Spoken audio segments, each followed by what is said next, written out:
How's it going, everybody, and welcome back to another episode of Killmark Collectors. I'm Brandon, and today we're going to take a little bit of a different track, and rather than talk about a tutorial or a new tactic that you can use, we're actually going to break down a fight that our alliance just had, and we're going to take a look at some of the strategies and tactics that were used so that you can hopefully adapt and figure out how to make yourself a better pilot. So with that, let's undock and let's get started.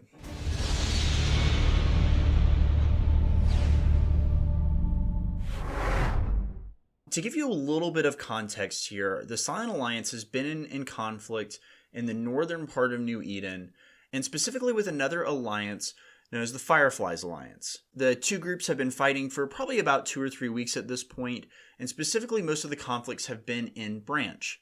However, the Silent Alliance, we live in Declan, and so the Fireflies have started to be a little bit more aggressive, and they've ended up actually taking out a couple of station shields and armor, and so this weekend we really had a lot to defend. Now, in addition to that, they've also hired a group of mercenaries, which are ironically former members of the Silent Alliance in the form of Pew. Pew is full of a bunch of fantastic pilots. When they left the Silent Alliance, the main FC was Tahini. He was really leading a lot of the fleets that I was learning as a part of, and so I really have a lot of respect for that group and their capabilities. Pew and the Fireflies have actually put 3 different stations into the armor repair timers, and so today we were scrambling with a large CTA. We had about 200 members that were off defending another station, and my group of pilots was actually all in interceptors, going around and trying to scout and harass some of the form-ups that were happening. While we were doing that, we ended up hearing that there was a group of about 10 to 15 different pilots assaulting another station that was going into its repair timer. And so rather than letting that just go completely straight into structure, we did fly up and start to engage. And that's where we're going to pick up today. So as we're warping in here, there's a couple of things that are already happening. First, you can see on the field, we've got 2 different bubbles set up. One that's full of reds. We've got about 9 tornadoes. There's 2 to 3 different MOAs and MOA 2s. And then for the Silent Alliance, we had a similar number of ships on the field. I'm not exactly sure on the exact numbers, to be honest, just because I was in a scepter and focusing on enemies rather than allies. But I think there were about similar to the same amount of numbers. Now, in terms of the support fleets, there were a couple of reds that were in the bubble playing kind of anti-drone or anti-frigate for the enemy. Then they also had a number of scepters stationed around the station that I'm going to talk about in just a minute. On our side, we had about 20 interceptors in the fleet that I was in. We were coming up again, took us about 10-15 minutes to get up there, so a lot of this was already pre-positioned when we arrived.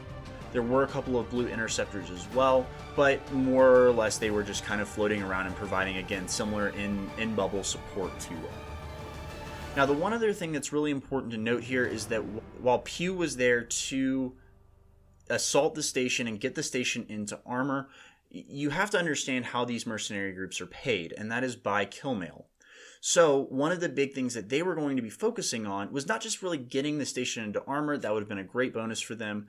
But I think that they were really there to get some juicy kill mails because they get 10 to 25%. I don't know the exact specifics of that contract, but they get 10 to 25% of each of those kill mails. So with that being said, again, it sets up a little bit of a different objective than we had, which was obviously to keep that station from getting into a repair timer. Now, the reason I call that out is because it is going to come into play a little bit later, and you'll see exactly where and why that is.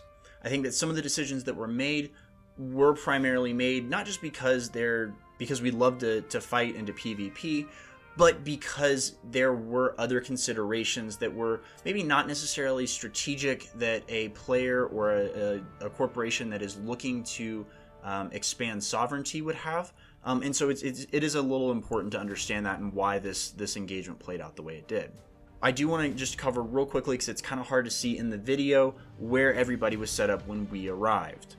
Now you can see here we had a blue bubble that was on the station. We also had a red bubble that was a little bit off. That enemy did have a strike fit, meaning that they were going to try to engage from range, and so they were a little off the station at this time. The other thing that was really important and that they had was a number of interceptors spread out around the station at specific intervals or with bookmarks, typically 200 to 300 kilometers off the station. Now, if you remember just a minute ago when I said that there were 5 to 7 interceptors set up as warp-ins, this is what I was referring to. What was basically happening is that for each of these warp-ins, the enemy bubble would basically, as we start getting close, they would go ahead and warp to one of their interceptors. We would then approach again. They would realign, go to another interceptor. We would approach again. They would go to another interceptor. This gave them a lot of flexibility in where they deployed and how they engaged, and if they got into a sticky situation, they were able to actually jump through.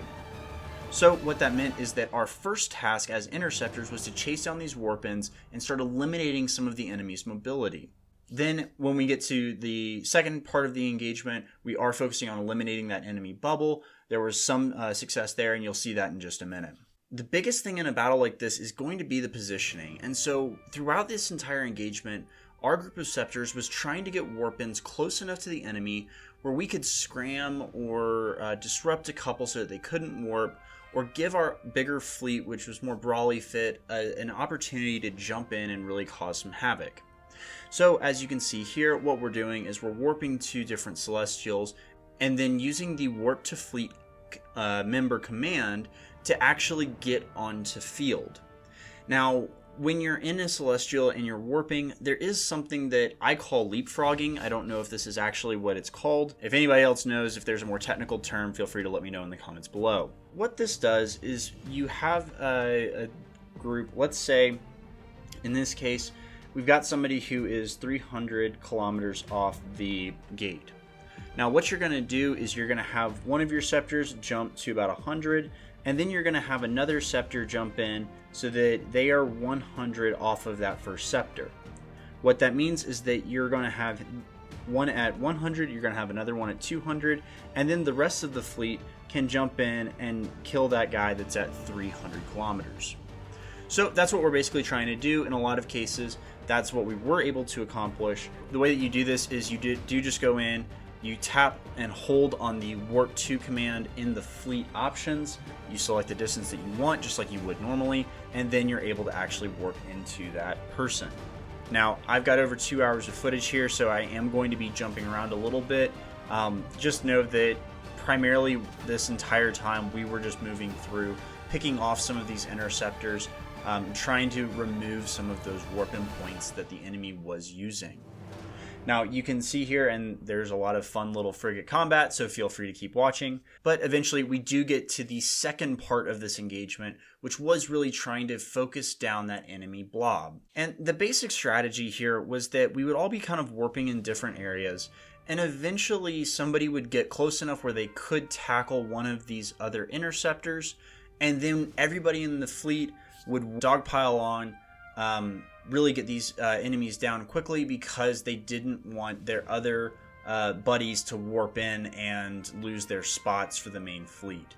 So we had a bit of an advantage there. It worked out really well in our case. If these guys had probably used bookmarks and just warped off and then come back at a later date, we probably wouldn't have been able to do much. So it was really fortunate for us that we were able to close in and get some of these interceptors while they were still far enough away that we could catch them.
Now, this is the point of the battle where I mentioned earlier that the primary objective kind of comes into play.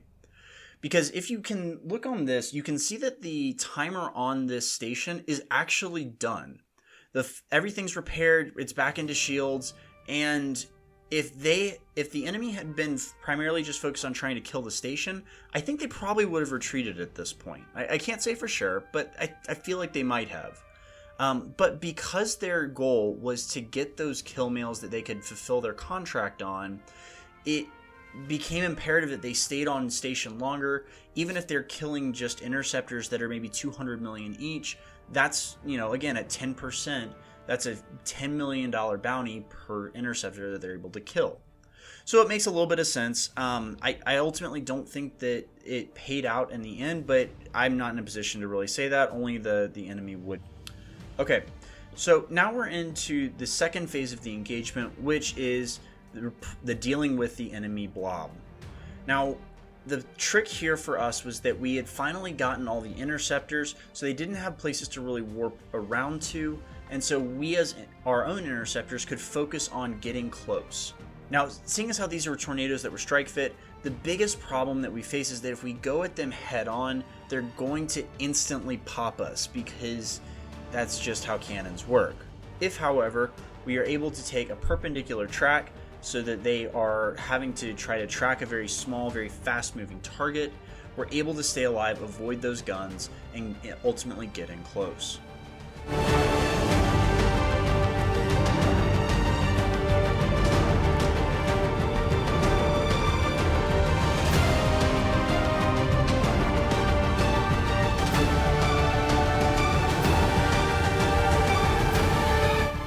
Now here we did still have to go ahead and use some of that leapfrogging that I was talking about earlier, but eventually we were able to actually get close enough that somebody could drop a can and then the rest of the fleet could warp in. They were able to get close, we were able to tackle one or two other tornadoes, and then ultimately the enemy warped off and it was just clean up from there. Now, let me just go ahead and say, even though we were able to defend the objective, this was not a one-sided affair by any means. The enemy probably lost more interceptors, and I'm not sure about the battle cruisers. It was probably about even. Again, I wasn't really paying attention, but just want to say, fantastic fight all around. Tahini and the rest of the Pew pilots, this was a lot of fun, and I was so glad that I got to be a part of it. Best of luck to you guys in the future. Unless it's against us, then hopefully we keep not having good luck with you, but either way, a lot of fun, great fight. Hope we get to do something like this again. So that's it for today. Thanks so much for joining. As always, if you enjoyed this, do me a favor, reach down there, hit the like button. If you're not already, please do hit subscribe. And let me know in the comments kind of what y'all thought about this. I know it's a little bit different than a lot of other content creators in terms of kind of showing and walking through some of the strategy and the positioning. But if you enjoyed this, let me know in the comments and I'll see if I can't do more of these. It was fun for me. I enjoy talking more strategy and tactics. If you enjoyed it, let me know and I'll look at doing some more of these. So that's it. I hope you guys learned something, enjoyed this, and until next time, fly safe.